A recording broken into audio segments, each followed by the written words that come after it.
فبأي آلاء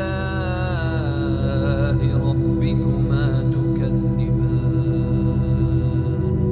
অতএব তোমরা উভয়ে তোমাদের পালনকর্তার কোন কোন অনুগ্রহ অস্বীকার করবে?